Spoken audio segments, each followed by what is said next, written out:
예배를 시작합시다. 자, 이번 주 토라 포션은 바에라 토라 포션이야.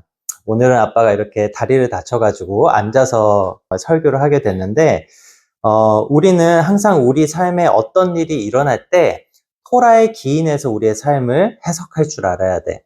아빠가 지금 오른쪽 다리를 다쳤지. 그것은 아빠에게 넷자크의 문제가 생겼다라는 거야. 이 넷자크의 문제가 생겼기 때문에 바로 그것을 알아차리고 바로 하나님의 그 성품인 넷자크를 회복해야 되겠지. 그것이 우리에게 주시는 하나님의 메시지라는 거야. 이 바에라 토라 포션에서도 하나님이 7가지 재앙을 애굽에 내리시거든. 이 나머지 3가지 재앙은 다음 토라 포션인 보에서 나타나. 근데 우리가 애굽이잖아. 이 애굽에 7가지 재앙을 내리신다라고 하는 것은 심판의 상태를 얘기를 해. 설교에서 아빠가 좀 더 구체적으로 얘기를 해주겠지만 우리가 어떠한 심판 상태에 있는지를 하나님이 알려주시는 거야. 그러므로 인해서 우리가 어떻게 하나님의 형상과 그 모양을 다시 회복하고 이뤄갈 수 있는지, 그것에 대한 메시지를 이 바에라 토라 포션에서 우리에게 주고 있는 거지.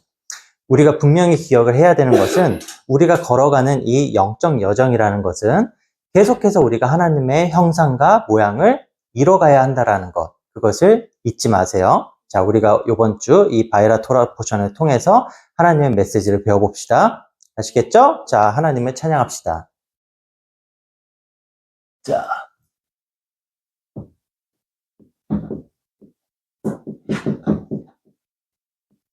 자, 이번 주 토라 포션은 바에라예요. 자, 따라해보세요. 바에라. 자, 우리 말씀 한번 봅시다. 출애굽기 6장 3절. 같이 한번 읽어봅시다. 시작. 내가 아브라함과 이삭과 야곱에게 전능의 하나님으로 나타났으나 나의 이름을 여호와로는 그들에게 알리지 아니하였고, 자, 그래서 처음에 하나님이 아브라함과 이삭과 야곱에게는 어떤 하나님으로 나타났냐? 전능의 하나님으로 나타나신 거야. 전능의 라고 하면은 샤다이거든. 이 샤다이는 어디서 왔냐 하면은 샤다드에서 왔어. 샤다드. 이 샤다드는 굵고 튼튼하게 하다 이런 뜻이 있어. 굵고 튼튼하게 하다. 그리고 또 어떤 뜻이 있냐면은 공략할 수 없는,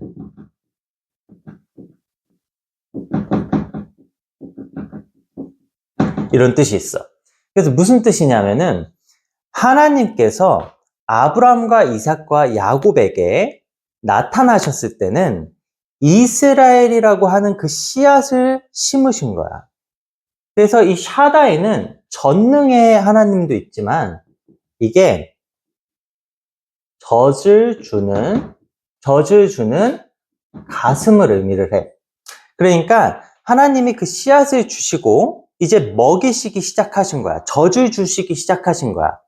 그래서 어떻게 됐냐? 공략할 수 없는 상태가 된 거야. 이스라엘이라고 하는 존재는 우리 안에 심기어져서 더 이상 공략할 수 없어. 하나님이 보호하시기 때문에 사탄으로부터 공략당할 수 없는 상태가 된 거야.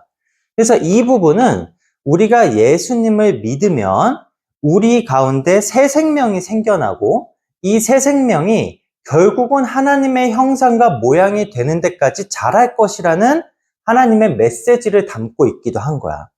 그래서 하나님은 처음에 아브라함과 이삭과 야곱에게는 전능의 하나님으로 나타나신 거지. 그런데 이제는 출애굽기 들어왔더니 뭐라고 하셨냐? 나의 이름을 여호와로는 그들에게 알리지 아니하였고, 그 말은 무슨 말이야? 이제 여호와께서 여호와의 이름을 그들에게 알린다라는 거야. 자, 이름은 쉔이라고 했어. 쉔은 형상의 진리라고 했지? 형상의 진리. 그래서 이제는 드디어 이 잉태된 그 씨앗이 자라나서 하나님의 형상과 모양을 완성하는 단계로 걸어가게 되었기 때문에 하나님은 우리에게 이름으로 나타나신 거야. 여호와의 이름은 요드헤이 바브헤이야. 그치? 야훼 하나님은 이 야훼 하나님의 이름 안에 어떤 글자가 숨어져 있냐면은 에카드와 아하바가 합쳐진 형태야. 그래서 무슨 말이냐면은 야훼 하나님은 26이고 에카드가 13, 아하바가 13이야. 이 숫자 값이 합쳐지면은 26이 되지. 그래서 무슨 말이냐면은 에카드는 하나야. 하나됨, 하나 이런 뜻이 있어. 아하바는 사랑이지. 그래서 하나님은 사랑으로서 우리를 하나 되게 하시는 분이라는 거야. 그것이 여호와 하나님의 이름에 담겨진 그분의 속성이라는 거야. 그래서 하나님은 사랑이시라. 하나님은 우리를 하나 되게 하시는데 그 하나 되게 하시는 것을 하나님의 사랑으로 하시는 거야. 그런데 하나님의 이름으로 이제 우리에게 나타나셨다라고 하는 것은 이제 우리가 정말로 하나님의 형상과 모양이 될 수 있는 단계가 되었고 그분과 같이 우리가 하나가 되고 이 사랑의 속성으로서 살아가는 그러한 하나님의 자녀가 되어야 되는 이 시점으로 왔다라는 거지. 그래서 출애굽기를 잉태의 어떤 과정이라고 했어. 단순히 잉태의 과정만 얘기하는 것이 아니라 이제 해산되어서 정말로 걸어갈 수 있는 그런 하나님의 형상까지 이 출애굽기에서 우리가 그 영적 여정을 살펴볼 수가 있는 거죠. 그래서 우리가 하나님의 긍휼을 이 출애굽기에서 경험을 하는데, 자, 로마서 9장 20절부터 23절까지 한번 보여주세요. 한번 봅시다. 이 사람아, 내가 누구이기에 감히 하나님께 반문하느냐? 지음을 받은 물건이 지은 자에게 어찌 나를 이같이 만들었느냐 말하겠느냐? 다음 절. 토기장이가 진흙 한 덩이로 하나는 귀 있을 그릇을, 하나는 천 있을 그릇을 만들 권한이 없느냐? 자, 그래서 봐봐. 하나님은 우리를 창조하신 분이시지. 그렇기 때문에 하나님에게는 모든 권한이 있으신 거야. 우리가 만약에 토기장이라고 하면은 어떤 토기는 우리가 잘 사용하는 그릇으로, 어떤 토기는 가끔 사용하는 그릇으로 이렇게 만들 수도 있을 거야. 그건 하나님의 권한이시고 하나님의 마음 가운데 있는 계획인 거야. 근데 그걸 가지고 우리가 뭐라고 할 수는 없어. 그런데 자, 다음 절 봅시다. 만일 하나님이 그의 진노를 보이시고 그의 능력을 알게 하고자 하사 멸하기로 준비한 진노의 그릇을 오래 참으심으로 관용하시고, 다음 절. 또한 영광 받기로 예비하신 바 긍휼의 그릇에 대하여 그 영광의 풍성함을 알게 하고자 하셨을지라도 무슨 말을 하리요? 그러니까 하나님에게 있는 이 긍휼이라고 하는 것조차 하나님의 마음에 따라서 주어지게 된다라는 거야. 응? 이 긍휼이 굉장히 중요해. 긍휼을 라함이라고 해. 라함. 근데 왜 지금 이 긍휼을 아빠가 언급을 하냐면은 이 긍휼은 또한 엄마의 자궁이라는 뜻도 있어. 그래서 우리가 씨앗으로 심겨졌고 하나님의 형상과 모양이 되어져 가는 과정에서 가장 중요한 것은 엄마의 뱃속에서 마치 긍휼을 얻는 것과 같은 과정이 있어야 된다라는 거야. 근데 지금 여기 보면은 하나님 뭐라고 하셨어? 우리가 어떤 그릇으로 만들어졌던 그것이 우리가 어떻게 뭐라고 할 수 있냐라는 거야. 그렇지. 우리가 상관할 수 있는 부분이 아니라는 거야. 그런데 우리에게 희망이 있는 말씀이 있어요, 여기에. 자, 우리 출애굽기의 말씀 한번 봅시다. 출애굽기 33장 19절. 한번 같이 읽어볼까요? 자, 여호와께서 이르시되 내가 내 모든 선한 것을 내 앞으로 지나가게 하고 여호와의 이름을 내 앞에 선포하리라. 나는 은혜 베풀 자에게 은혜를 베풀고 긍휼히 여길 자에게 긍휼을 베푸느니라. 아멘. 자, 하나님은 우리에게 뭐라고 하시냐면은 긍휼히 여길 자에게 긍휼을 베푸신다고 하셔. 그러니까 우리에게 희망이 있는 거야. 하나님이 우리를 어떤 그릇으로 만드셨는지 우리는 아직 몰라. 그렇지. 하나님의 마음으로 만드셨어. 그런데 자, 봐봐. 내가 내 모든 선한 것을 내 앞으로 지나가게 하고, 무슨 말이야? 하나님의 토부가 우리의 삶 가운데 펼쳐진단 말이야. 우리가 하나님의 토부를 배울 수 있어. 토라를 통해서. 그리고 뭐야? 하나님의 이름이 뭐라 그랬어? 아하바 에카드야. 하나님이 우리를 하나 되게 하시고 하나님의 사랑이 있는 그 이름을 우리 앞에 선포하신다라는 거야. 그 토라 가운데 우리가 있게 될 때 우리는 어떤 은혜를 받을 수 있어?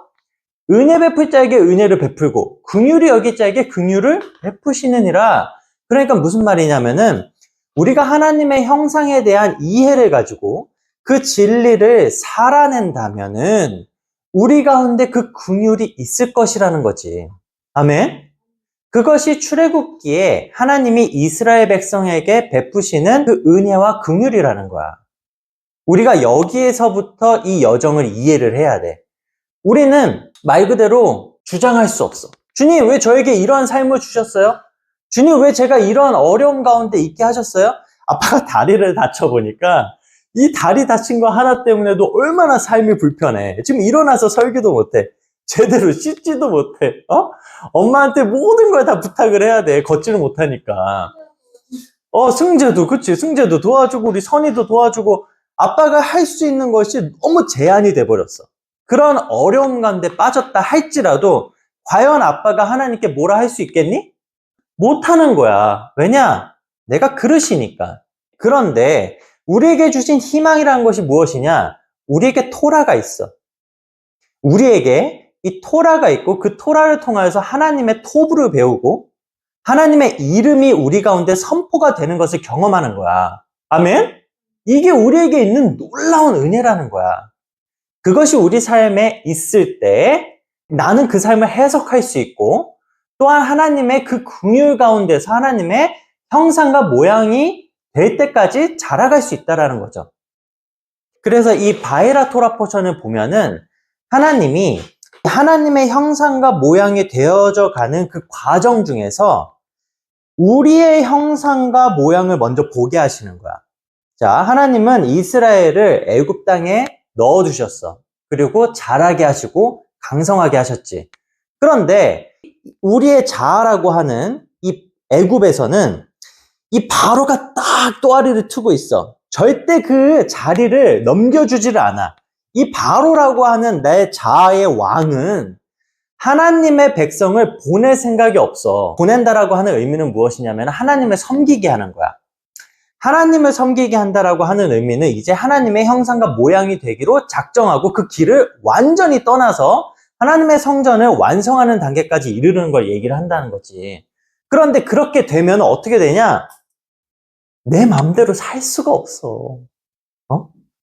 더 이상 바로가 내 자아를 조종할 수가 없단 말이야. 내 마음대로 하고 살고 싶은데, 나는 돈도 많이 벌고 싶고, 내가 하고 싶은 거 너무 많아.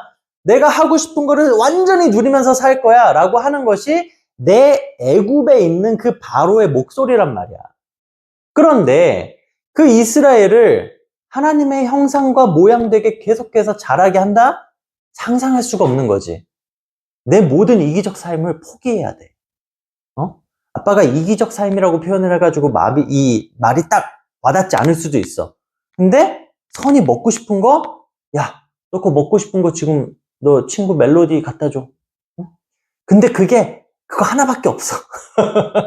승재는 먹다가 한 입 먹고 승재는 먹고 하는 거 반절 주고 그래. 근데 하나님이 명령하시기를 아니야, 그거 다 줘. 너 못 먹어. 응? 우리 삶에는 항상 내 것을 팍 지키려고 하는 그 마음이 너무 크단 말이야. 내 거를 다 잃으면 안 되니까. 그러면은 나는 어떻게 살아? 인간은 자연적으로 그런 생각을 하고 산단 말이야. 그런데 이스라엘이라고 하는 존재는 내가 죽고 남이 살게 하는 존재야.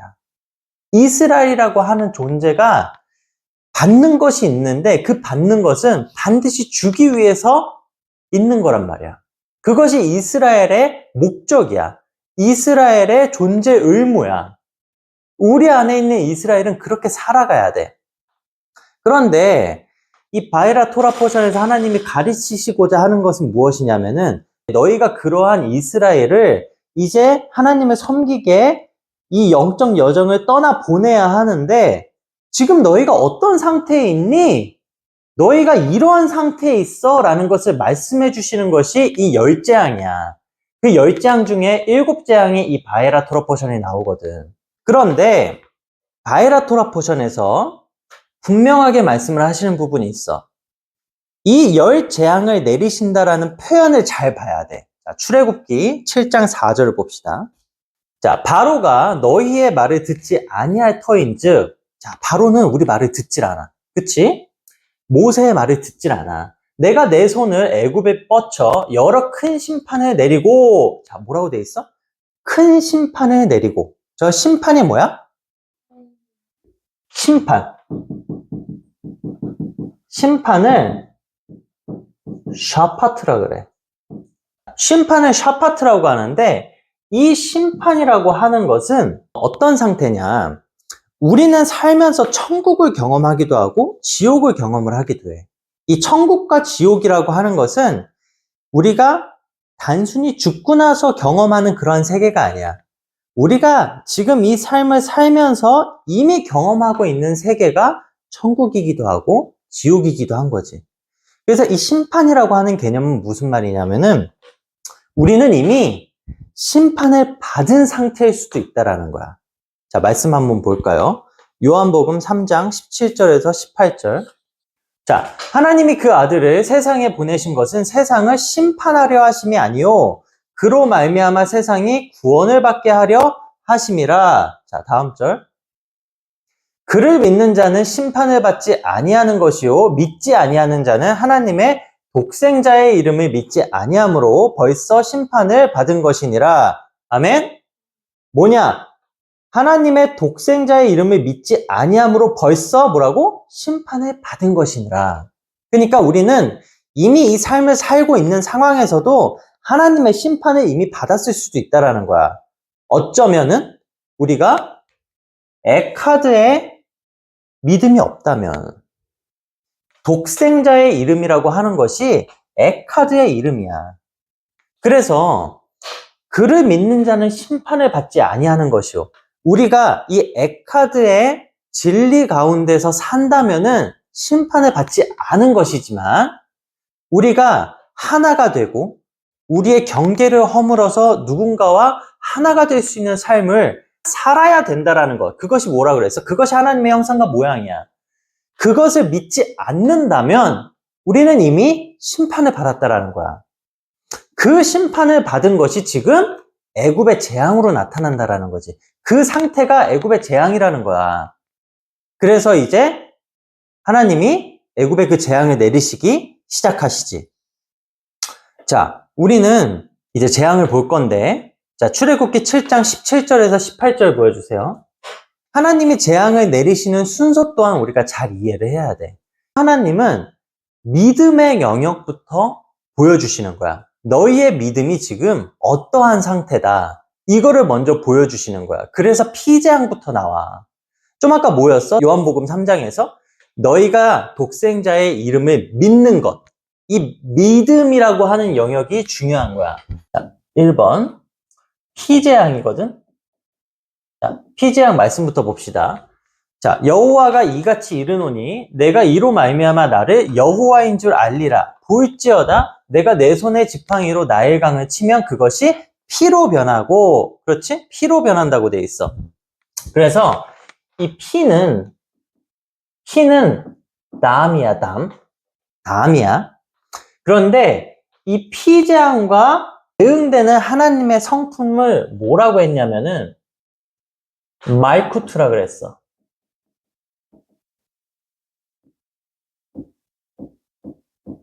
말쿠트. 그래서 이 말쿠트는 뜻이 뭐냐면은 왕국, 왕권 이런 뜻이 있고 이 왕국과 왕권에 들어가기 위해서 필요한 하나님의 속성을 믿음이라 그랬어.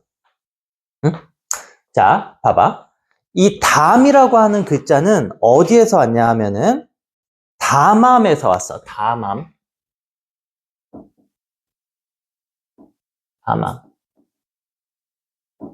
이 담암이라는 뜻은 벙어리가 되다 라는 뜻이야. 그러니까 이 입하고 연결이 있는 거야. 입하고. 우리의 믿음의 이 영역이 입과 연결이 돼 있다라는 거야. 그래서 희재양이 지금 애굽 가운데 내려졌다라고 하는 것은 너희가 지금 벙어리 상태다라고 하는 것과 마찬가지야. 한번 말씀 볼까요? 로마서 10장 8절에서 10절. 그러면 무엇을 말하느냐? 말씀이 내게 가까워 내 입에 있으며 내 마음에 있다 하였으니 곧 우리가 전파하는 믿음의 말씀이라. 그래서 말씀이 내게 가까워 내 입에 있으면 이 토라의 말씀이 우리 입에 있는 것이 중요한 거야. 자, 다음 절. 내가 만일 내 입으로 예수를 주로 시인하는 거지. 입으로 시인하는 거야. 또 하나님께서 그를 죽은 자 가운데서 살리신 것을 내 마음에 믿으면 구원을 받으리라. 자, 우리의 마음과 입은 연결되어 있단 말이야. 그래서 우리 마음 가운데 믿어진 것은 반드시 입으로 시인되어져야 돼. 자, 이 벙어리 상태라고 하는 것은 믿음을 고백하지 못하는 상태야. 고백하지 못하는 상태라는 거야. 그러니까 애굽 가운데 내려진 첫 번째 재앙이라고 하는 것은 우리의 믿음 없음에 대한 심판이야. 우리가 믿음이 없으면은 애초에 여정을 시작하지를 못해. 그렇기 때문에 하나님은 우리의 믿음에 대한 심판을 먼저 보여주시는 거지. 출애굽기 7장 18절을 보면은 나일강에 고기가 죽고 그 물에서는 악취가 나리니 애굽 사람들이 그 강 물 마시기를 싫어하리라 하라. 그러니까 뭐야? 피로 변했어. 나일강 물이 피로 변했지? 첫 번째로 나타난 현상이 뭐야? 고기가 죽고, 물고기가 뭐야? 물고기? 물고기는 나그인데 이렇게 써. 나그. 이 나그는 자유의지가 종속되는 걸 얘기하는 거야. 자유의지가 종속되는 걸 얘기를 하는 거야. 근데 이 자유의지가 종속되는 게 어떻게 됐어? 이게 죽은 상태라는 거야. 나의 자유의지라고 하는 것은 항상 하나님의 형상과 모양을 택하는 것을 얘기를 해. 우리 승재가 프라하 여행 갔을 때 이 김멜 앞에서 샥! 칼을 한번 휘둘렀지. 그치? 나는 어떻게 하겠습니다. 나는 하나님에게 종속될 것입니다. 라는 의지 표현을 우리 승재가 했었어. 너무 멋있는 거였어, 그거. 자, 그래서 자유의지가 하나님의 형상과 모양을 선택하는 것에 나는 종속된 그러한 상태가 되어야 하는데 그게 죽어버린 거야. 응? 그게 피재앙의 상태다. 자, 우리 마태복음 16장 27절에서 28절 보여주세요. 인자가 아버지의 영광으로 그 천사들과 함께 오리니 그때 각 사람이 행한 대로 갚으리라. 자, 한 가지 더 봐야 될 것은 무엇이냐면은 이 말쿠트의 영역이 있잖아. 말쿠트는 네페시의 영역이야. 네페시의 영역인데 이 네페시는 혼이라고 했지? 우리의 혼이야. 그래서 우리의 혼이 구원받는 것이 사실 믿음의 결국이라고 했어. 우리의 혼이 구원받는 것이 사실 가장 중요해. 우리가 루아크의 레벨로 올라가고 네시아마의 레벨로 올라가는 거 다 중요하지. 그런데 나의 혼이 구원을 받지 못하면은 아예 우리에겐 구원이라는 것이 없는 거야. 그래서 믿음의 영역이 그렇게 중요한 거야. 응? 봐봐. 아버지의 영광으로 그 천사들과 함께 오리니 인자가 그때 각 사람이 행한 대로 갚으리라. 이 네페시의 영역은 행함의 영역이야. 아싸의 영역이란 말이야. 아시아의 세계의 영역이야. 이 얘기를 우리가 한참 많이 했기 때문에 다시 반복하지 않을게.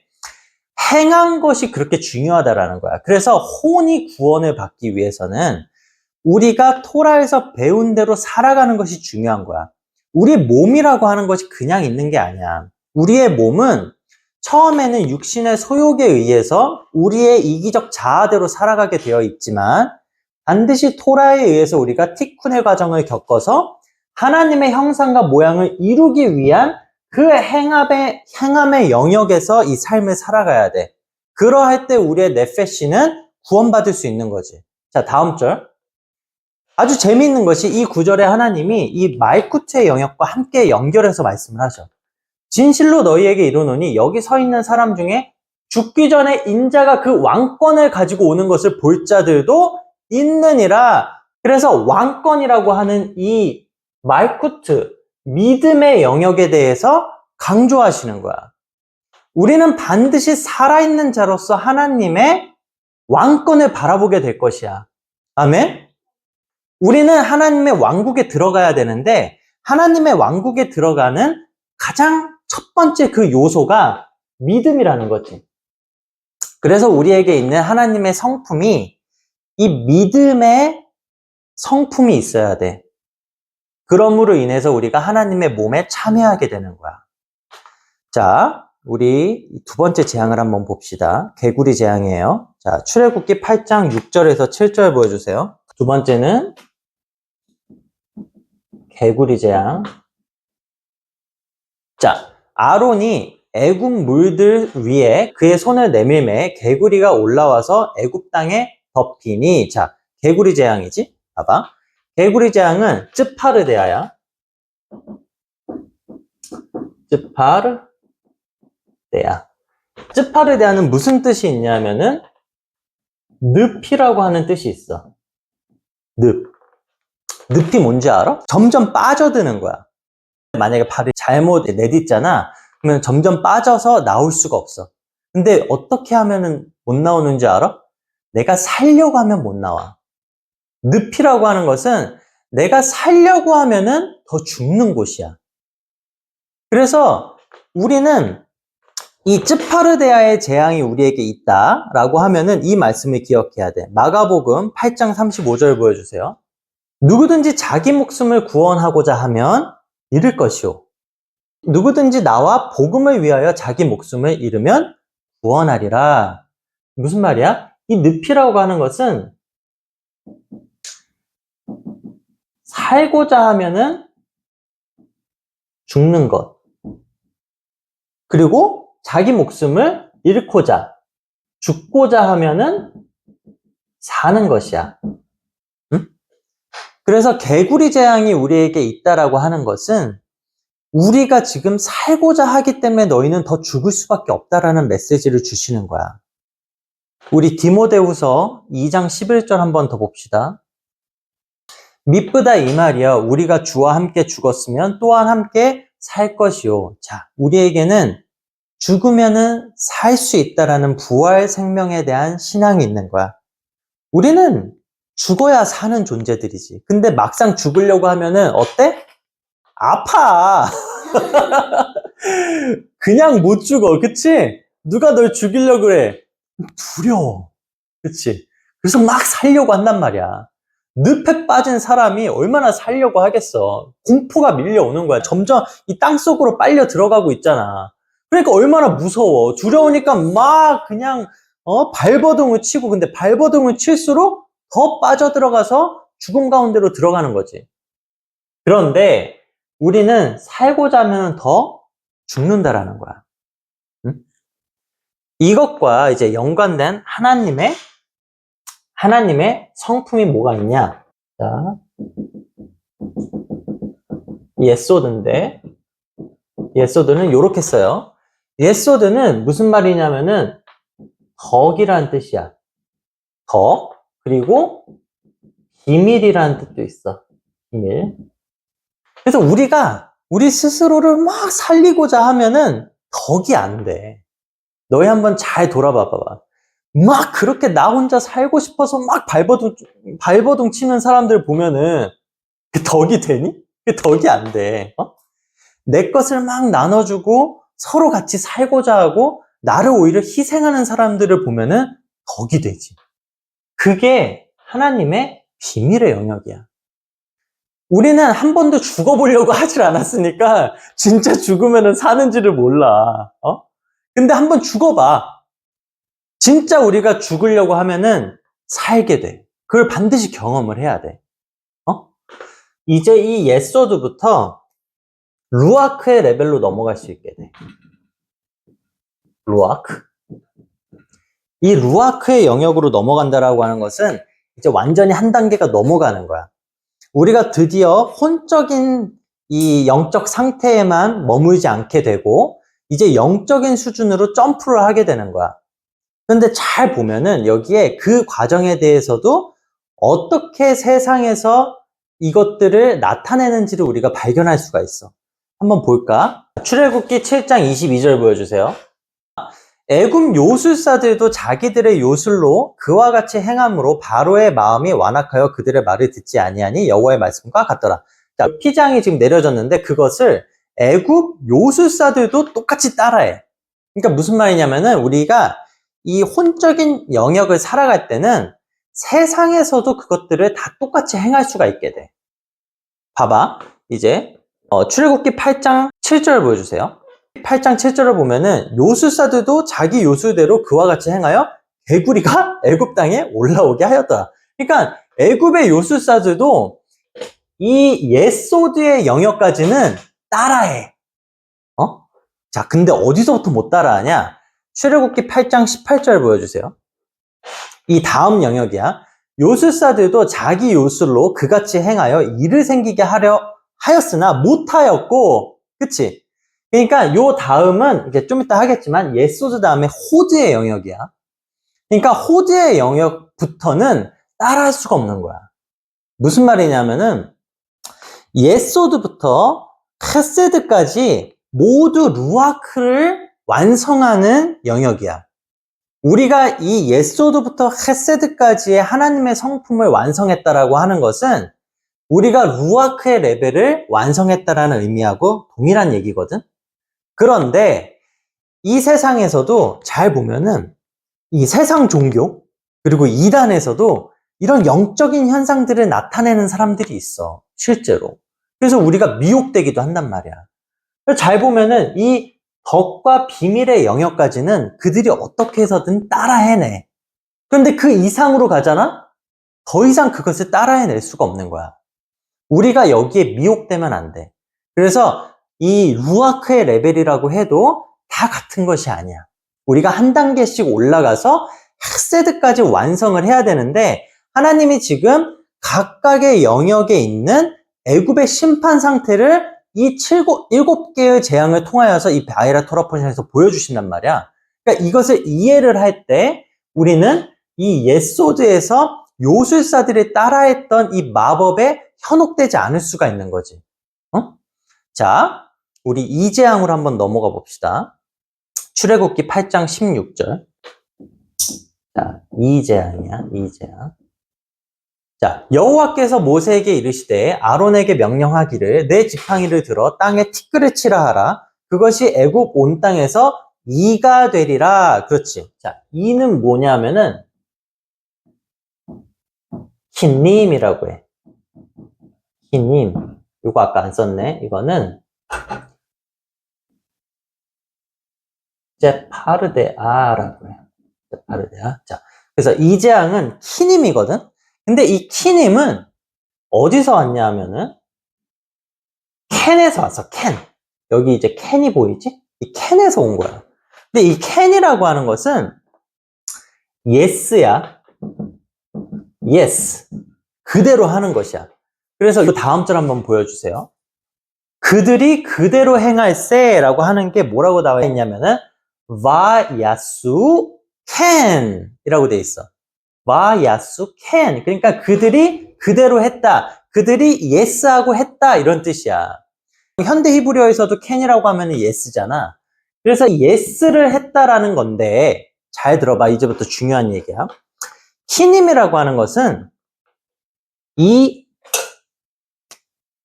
얌 속에서 얌이 뭐야?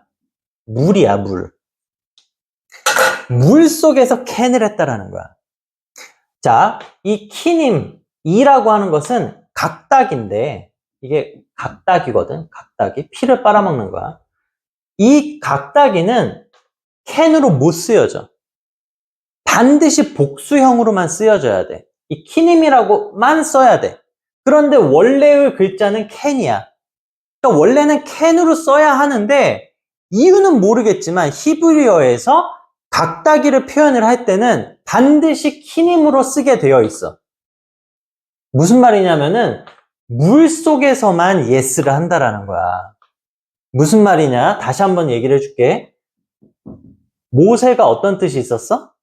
모세는 물에서 구원한다 라는 뜻이야. 그치?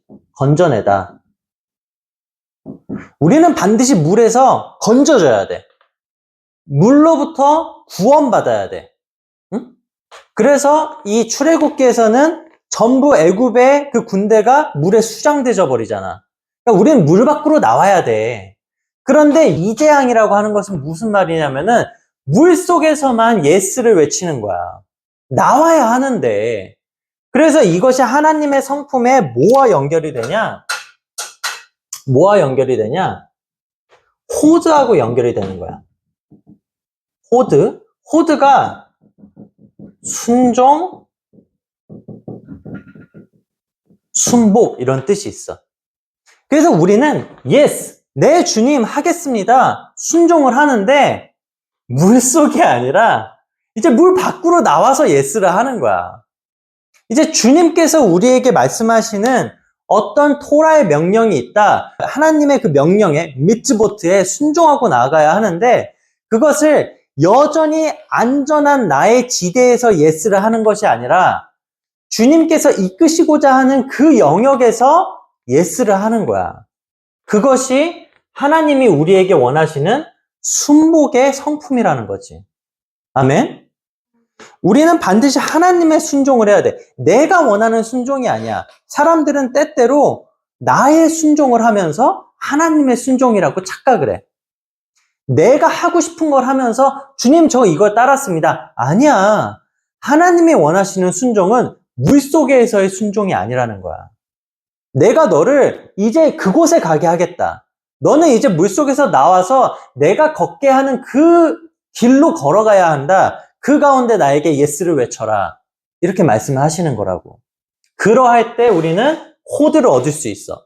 하나님의 성품인 그 순종과 순복을 배워서 드디어 걸을 수 있게 되는 거지. 아멘? 자, 우리 파리제항으로 넘어가 봅시다. 출애굽기 8장 24절. 한번 같이 읽어볼까요? 여호와께서 그와 같이 하시니 무수한 파리가 바로의 궁과 그의 신하의 집과 애굽 온 땅에 이르니 파리로 말미암아 그 땅이 황폐하였더라. 자, 그래서 네 번째가 뭐야? 파리재앙이야. 파리재앙은 아로브라고 하는데 아로브. 근데 이 아로브는 아라브에서 왔어.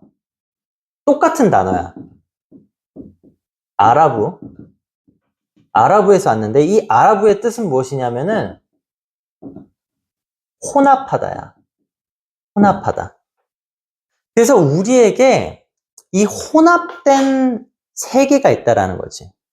여전히 한쪽 세계에 발을 담그고 있어서 이 세상과 하나님의 그 영광의 세상 두 쪽에다 발을 담그고 혼합되어져 있는 상태를 얘기를 하는 거야. 우리가 하나님의 길을 가겠다라고 결심을 했으면은 정말 하나님의 그 길을 걸어가야 하는데 여전히 세상의 물질적인 세계, 여전히 세상의 그 세상적 아름다움에 우리는 끌리고 있고 그 세상 가운데서 발을 떼지 못하고 있는 것이. 그러할 때 하나님은 우리에게 이 네자크의 성품을 완성하라는 메시지를 주시는 거야.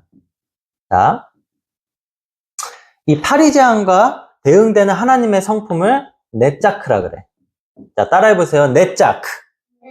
지금 아빠의 오른쪽 다리 다친 요 상태야. 그래서 아빠는 아마도 지금 파리제항을 맡고 있는 것 같아.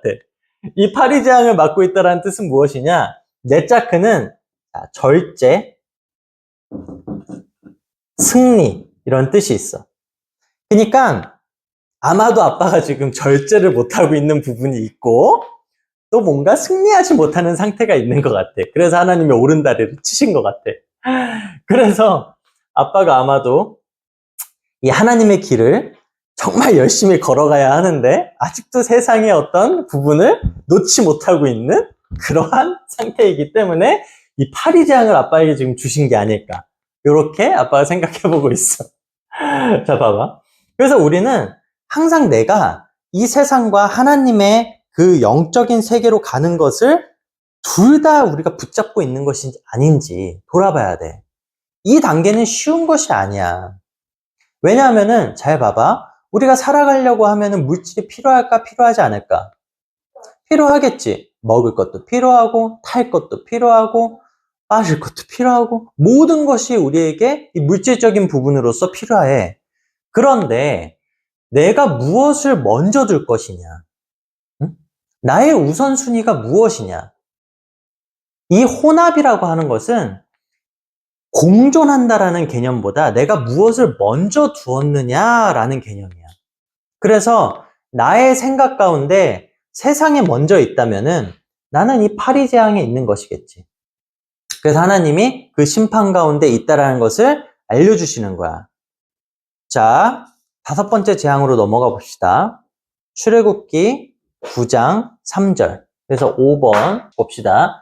여호와의 손이 들에 있는 내 가축 곧 말과 나귀와 낙타와 소와 양에게 더하리니 심한 돌림병이 있을 것이며. 그래서 5번째는 돌림병이야. 돌림병은 악한 전염병이라고도 해. 그래서 이 악한 전염병은 네베르라고 하거든. 네베르라고 하는데 이 다바르랑 똑같아. 그래서 데베르는 무슨 뜻이냐면은 부수다 이런 뜻이 있어. 부수다. 그리고 이 돌림병과 대응되는 하나님의 성품은 무엇이냐면은 티프에렛이야 그래. 티프에렛. 히브리어로 쓰면은 티프에렛. 이 티프에렛은 인내라고 하는 뜻이 있는데, 그래서 무슨 뜻이냐? 하나님이 우리에게 이 돌림병의 재앙을 심판을 내리셨다라고 하는 뜻은 무슨 말이냐면은 나에게 지금 이 인내가 없다라는 거야. 인내가 없다라는 거야. 인내 또 아름다움이라는 뜻도 있어. 티프에렛은. 그래서 지금 너의 분노로 다 부숴버리고 있는 거야. 네가 참지를 못해. 승재야, 너 잘 참니, 승재야? 선이는 잘 참어? 참을 때도 있고 어? 안 참을 때도 있고. 이거를 꼭 물리적인 것을 부수는 것만 얘기를 하는 게 아니야. 관계도 부숴. 우리가 인내하지 못하잖아? 그러면은 이 아름다움을 다 부숴버리는 거야. 그래서 하나님은 하나님의 성품인 그 인내를 너희가 완성하기를 원하시는데 이 부숴버리는 레베르의 재앙이 우리에게 있다면, 그 심판이 우리에게 있다면은 하나님의 형상을 완성하기는커녕 아름다움을 다 부숴버리고 우리의 관계도 다 망쳐버리고 그렇게 되는 거지. 그것이 지금 애굽에 있는 이 돌림병의 심판이라는 거죠. 자, 그런데 여기 뭐라고 돼 있어? 여호와의 손이 들에 있는 내 가축이라고 돼 있지. 이 가축은 여기 뭐라고 돼 있냐면은 미크네라고 돼 있어.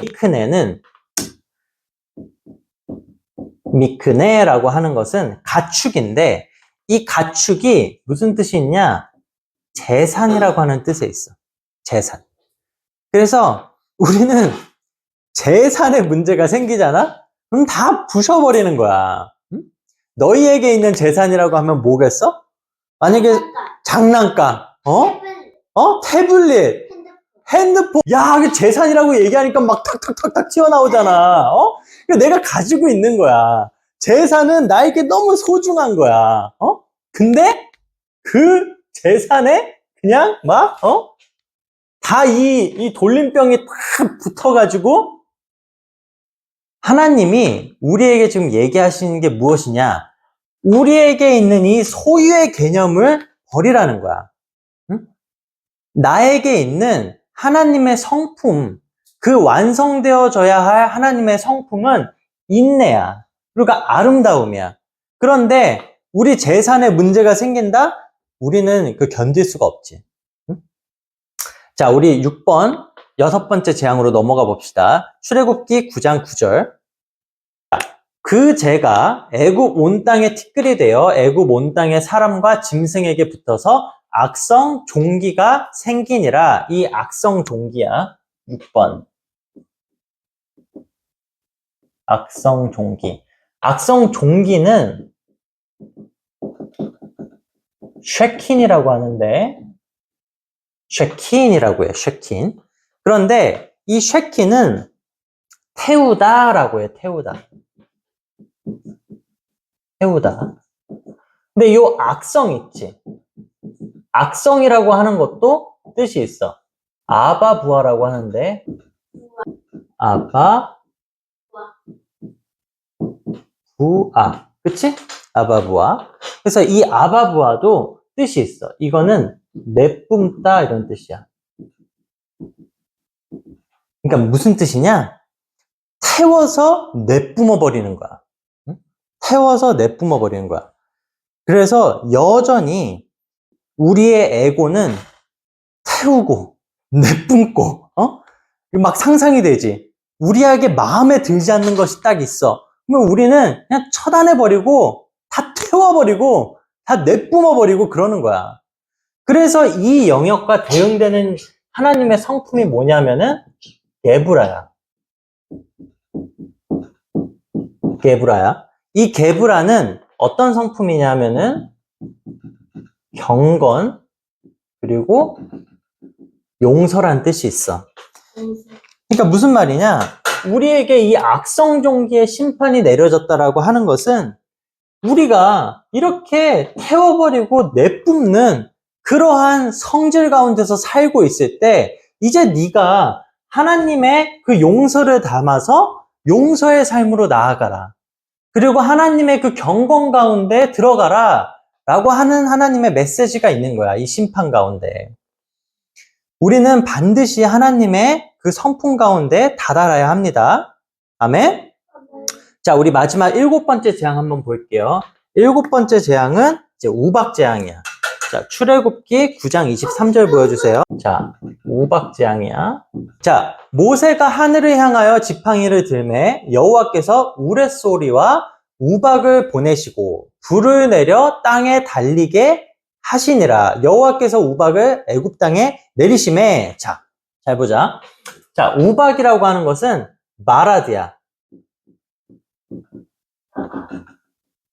바라드인데 이 바라드는 재밌게도 자 여기서부터 쭉 보면은 각 단어별로 그 어원이 있었어.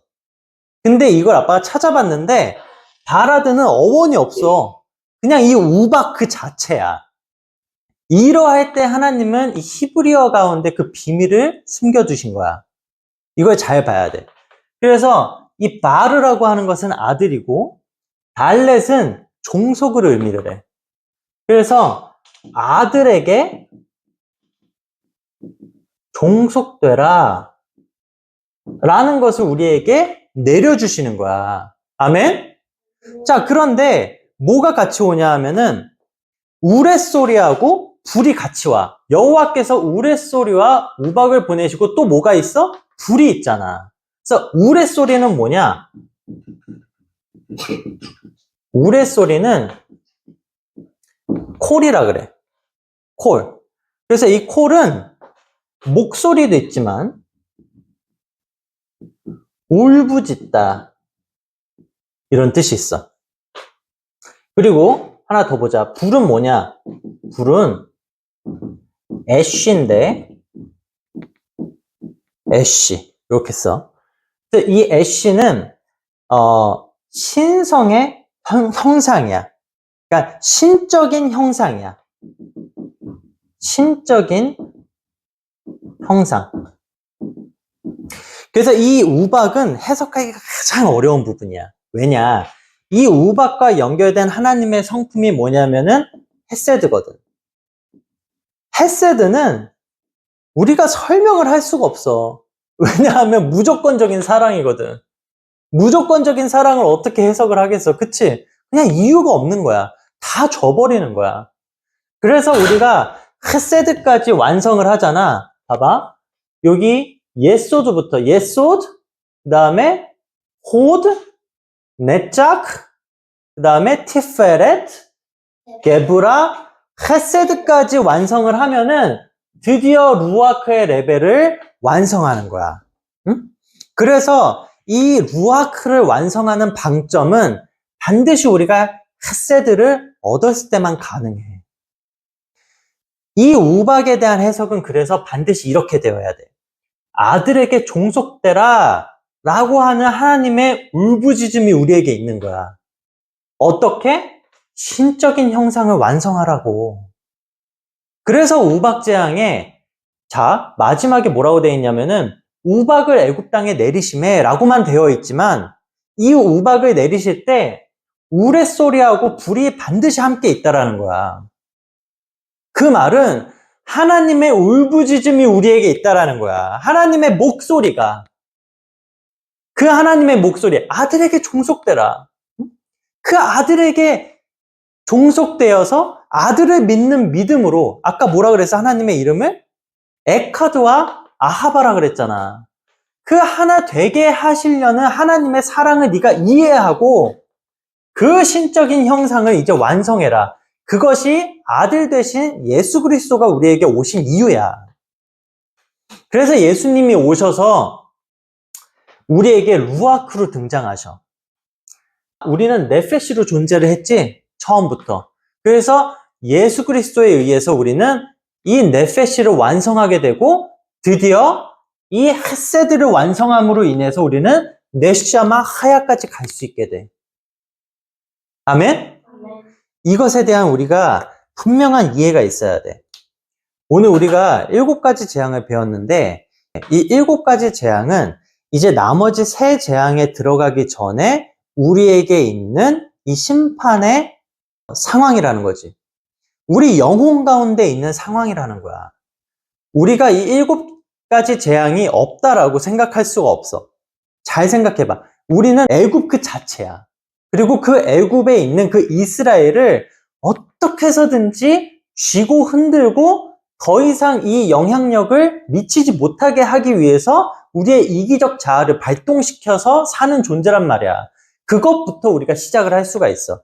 우리 스스로를 돌아봤을 때 그것에 대한 이해를 가지고 하나님이 너희는 지금 이러한 상태다. 그러니 내가 나의 형상을 너희에게 보여주고 그 형상 가운데로 나아와라 라고 하는 것이 이 바에라 토라 포션에 하나님이 우리에게 주신 심판의 모습이라는 거야. 하나님은 우리에게 심판을 주시고자 하시는 게 아니야. 아까 요한복음 3장에 봤었지? 하나님은 우리에게 그 믿음을 주시고 그 독생자의 이름에 종속되기를 원하시는 거야. 그러할 때 우리가 하나님과 하나가 되고 하나님의 형상과 모양을 완성하게 될 것입니다. 아셨죠? 자, 우리 하나님의 이 말씀을 기억하며 함께 기도합시다. 우리가 오늘 배운 이 말씀 가운데 놀라운 하나님의 그 진리가 있었어. 이 진리를 우리가 절대 놓치면 안 된다라는 그 절박감을 가지고 살아야 돼요. 우리에게는 항상 이 세상 가운데 흔들리는 이 나약한 세상의 소욕, 정말 육신의 이 소욕에서 벗어날 수 없는 너무나도 이 작은 바람에도 흔들리는 나의 안목의 정욕들.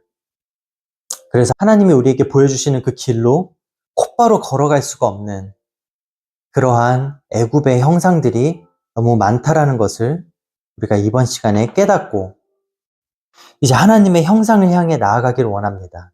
우리 이 시간에 특별히 세상 가운데 거하고자 했던 그 욕망들을 내려놓는 그 시간을 가졌으면 합니다. 우리 이 시간에 함께 기도합시다. 내가 얼마나 이 세상을 사랑하고 내가 얼마나 이 세상의 것들을 누리려고 하고 있는지 지금 그것들을 내려놓지 않으면 우리는 계속해서 이 애굽의 재앙 가운데 살아갈 것이고 하나님의 성품과는 거리가 먼 그러한 인생을 살 것입니다.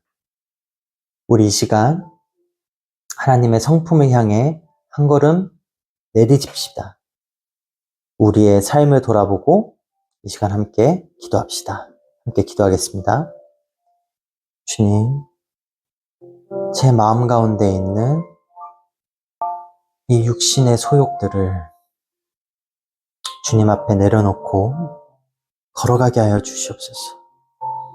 양다리 걸치지 않고 그 주님의 성품을 향해 걸어가게 하여 주시옵소서. 언젠가 주님을 만났을 때 정말 당당하게 주님, 제가 이 걸어온 길을 보십시오라고 외칠 수 있는 그러한 당당한 하나님의 자녀가 되게 하여 주시옵소서. 날마다 부는 이 세상 바람에 흔들리지 않는 존재가 되게 하여 주시옵소서. 주님, 우리가 한 걸음 더 내디딜 때 우리에게 용기를 허락하여 주시고 세상 가운데 많은 어려움들이 있을지라도 주님의 그 새로운 힘을 통하여서 우리가 이겨내고 극복하며 나아가게 하여 주시옵소서. 주님, 감사합니다. 오늘 우리에게 주신 이 말씀을 기억합니다. 그 신의 형상을 향해 우리가 나아갈 때 우리가 부딪힐 많은 장애물들이 있겠지만 주님의 손을 잡고 우리가 한 걸음 더 나아가게 하여 주시옵소서. 하나님께서 우리에게 알려주신 이 7개의 재앙을 통하여서 우리가 이제는 하나님의 형상으로 건너가게 하여 주시옵소서. 이 불이 우리가 건너가 하나님의 그 신성의 땅에 거하게 하여 주시옵소서. 주님, 이 시간 함께 하여 주셔서 감사합니다. 예수와 이름으로 기도드립니다. 아멘.